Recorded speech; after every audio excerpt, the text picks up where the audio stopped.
a disadvantage because we're expecting Sandstorm and Kyna to go like neutral for neutral, and that means Sandstorm has to get the longer wins in those neutrals because he's going to be hitting for less damage.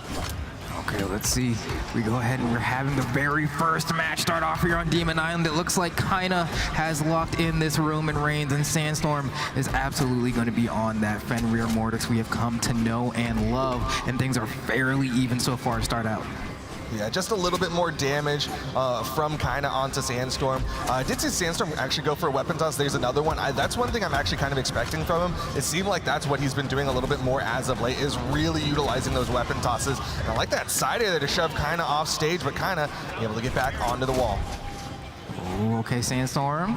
Kind of looking for an opportunity here, manages to get that N-Light and the Starve as well. Looking to go ahead and get that stock, and that recovery is going to be the first one to fall as Sandstorm has taken the first stock off Kyna. It's looking good for North America right now. That was a really good weapon Starve coming out from Sandstorm because he was floating right on top of the weapon, and then the second he saw the opportunity, made that swap over to the gauntlets, hit that recovery.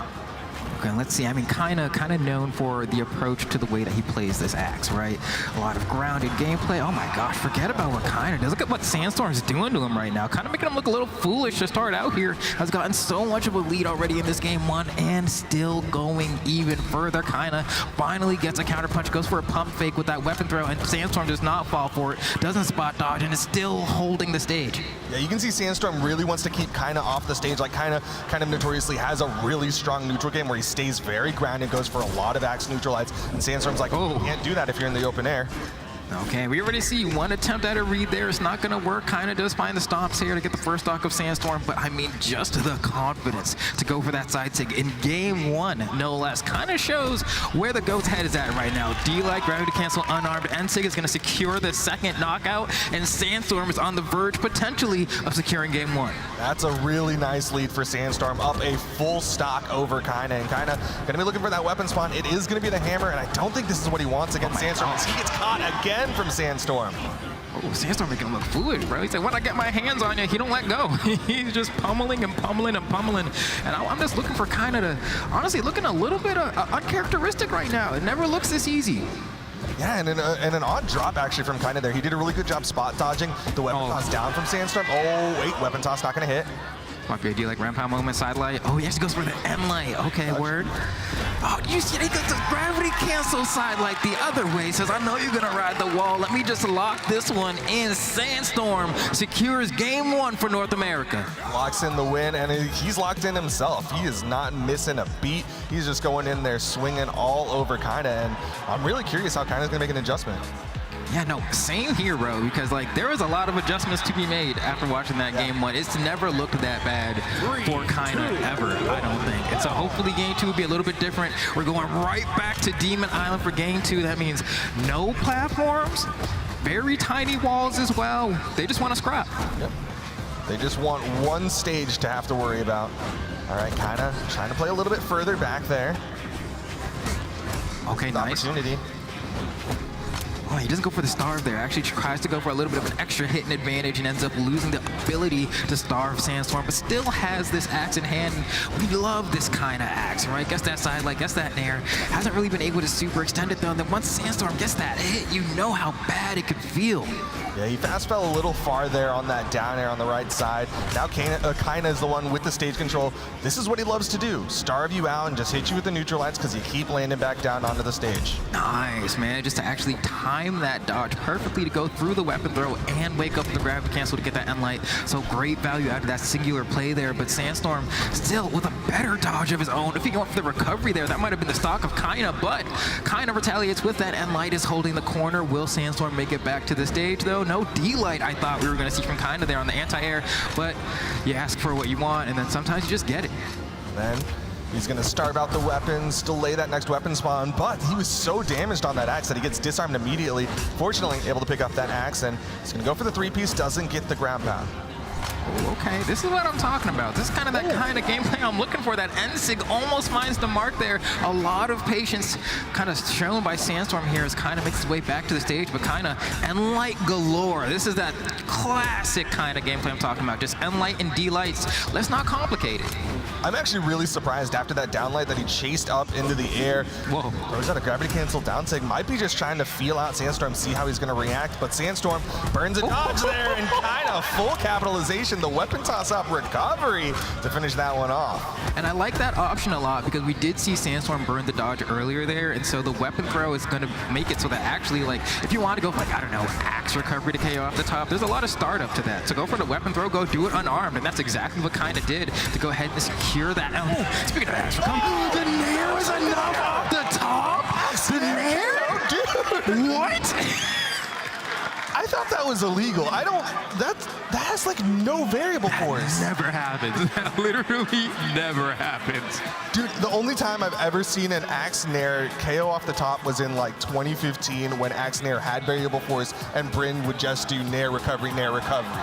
And that is like almost a decade ago, right? Like that is wild, but we have to give it up to Kyna because what a prompt response after that game 1 victory from Sandstorm. These two are clearly here to play. We were talking about Sandstorm making it look easy in that game 1. Kyna made it look easy in game 2. Yeah, that was a solid rebuttal coming out from Kyna.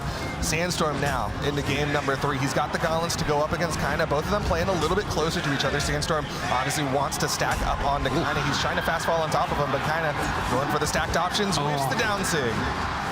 Big punish opportunity drop from Sandstorm there, but has the scythe in hand now. We know what this scythe can do. We've all seen it before. This is going to be an opening on Kyna. Kyna's so good at deciding whether or not he wants to dodge, though. Even when Sandstorm gets the hit, he goes for a backdash instead of actually going for a spot dodge or a dodge away. And it makes it so weird to kind of follow up and get your hits in. But Kyna having no issue finding these hits. That D-light's going to be enough to KO because, I mean, come on, Taros, like, come on. Comes in here with the base 8 strength, but he's actually going into it for that 9th point of strength, which means he is hitting so hard every single time he connects on the Sandstorm. Oh, I want to talk about hitting so hard. I mean, look at Sandstorm's health right now. Watch him turn orange. And he's still looking for that final KO. He needs a recovery, he needs a D-light, and there's the D-light that he was looking for. Comes right on time. The GOAT is back into this game number 3, but has quite a bit of a damage deficit to make up for it. I gotta give him credit though, that downlight into the recovery while grounded on gauntlets is very hard to do, and he is very consistent with it. He was hitting that earlier today as well. Okay, stops there, and that's gonna be it, man. Taros. Okay, takes his time, delays the weapon spawn, over to the axe again. But he goes to the corner there, actually gave Sandstorm a lot of breathing room. Oh. Man, he can't get back down to the stage with the way that Kyna is guarding him right now. Finally, Sandstorm manages to get an endlight, tries to follow up with a sidelight, immediate dodge into a wake up from Kyna. Like, Sandstorm cannot be having such a terrible time. I mean, Kyna's just pressing the attack button now. Every time he gets hit, I'm gonna swing back. And you wanna see a swing? Here's a swing. That's gonna be an easy game number 3 for Kyna, smacking Sandstorm across the face with a sack of bricks to go ahead and close out that game. That jump up into the side air, just kind of calling out like, Sandstorm, all you're gonna do is dodge. You're not gonna swing at me. You're not gonna do anything I gotta worry about. So once you burn that dodge, big old side air, you're already deep red and you're gonna be out of here. Kyna, he's already up 2-1 now after, once again, Sandstorm had an amazing game number 1. Yeah, no, this is kind of scaring me a little bit because I'm like, did you just like lose game 1 and then just like gamer lean into your chair and say, oh, I gotta lock in? And then just like that, like was able to make the adjustments. I think we have the crowd going wild a little bit here as we load up into game number 4 and we're right back to Demon Island. There will not be a change of scenery. The GOATs are gonna do it right here on this stage, but it's not looking good for Sandstorm already. Getting sent into the orange by Kyna in less than like 15 seconds. Jeez. The thing that's going to change is the gameplay. Sandstorm going to start to go off stage against Kyna. Oh. Nice dare. Resets the jumps. Kyna yet to touch for a little bit, but he is going to get the wall touch. Okay. He still has the damage lead. Oh my goodness. And that's a tough one there too, because you can see Sandstorm's kind of trying to fish for a little earlier of a stock with that scythe, but couldn't quite find a moment to secure the knockout. Tried to refresh and go back to the stage, and immediately that down tick from Kyna came out. In with the side light, gonna land with the down air on top of Kyna. Another down air. Oh, that was the dodge. Can he finish the stock? The weapon toss will do it. Sandstorm able to keep this one close. Okay, there we go, just like that. Can never count him out. Gonna go ahead and see if he can maybe force the game 5 here, but Kyna has looked so solid ever since that rebuttal, but Sandstorm starting to get the turbines pushing a little bit. Oh my gosh. Close. how many punches? Other side air, ooh, down light just off the mark, kind of managing to fast fall below it. Ooh, okay, Sandstorm again with these neutralites going for the fastest option in the gauntlet kit to go ahead and get these punishes and these openings, and it's been working out, but now we're onto the scythe. Kyna, such a great job with these anti-airs on the D-light. Sandstorm once again needs to be careful of those down six from Kyna. All right, he gets in, gets that down air, and like you said, Kyna can start looking for that KO tool. There's the weapon toss, but it's gonna whiff, and once again, Kyna's like, you're getting too close. Down sig. Yeah, little bit too close. You put your hand on the stove once, you better learn your lesson, is basically what Kyna's saying here. Sandstorm's so close, knew to look out for the down sig, but still couldn't find quite the answer. Nice chase there, and I don't, like, why? You're like recoveries, right? You're thinking like just will KO him off the top, but you know what? In the scenario where it doesn't KO, if you side air at that much of a damage range, like you're gonna have to expend a lot of resources to get back, right? I think that's what Sandstorm's looking for here, and he's brought it back. Can he bring the game 5 though? He needs to get this stock off of Kyna. Kyna with the ground control, floats up, lands right on top of Sandstorm for the neutral light. And the crowd, I hear the chants, I hear the let's go Sandstorms. They really want the boy to win, but is it going to happen here? He is down by a lot, dude. Like one down sig, that's game. One side air, that's game. Like Kyna's trying to tuck him in right now.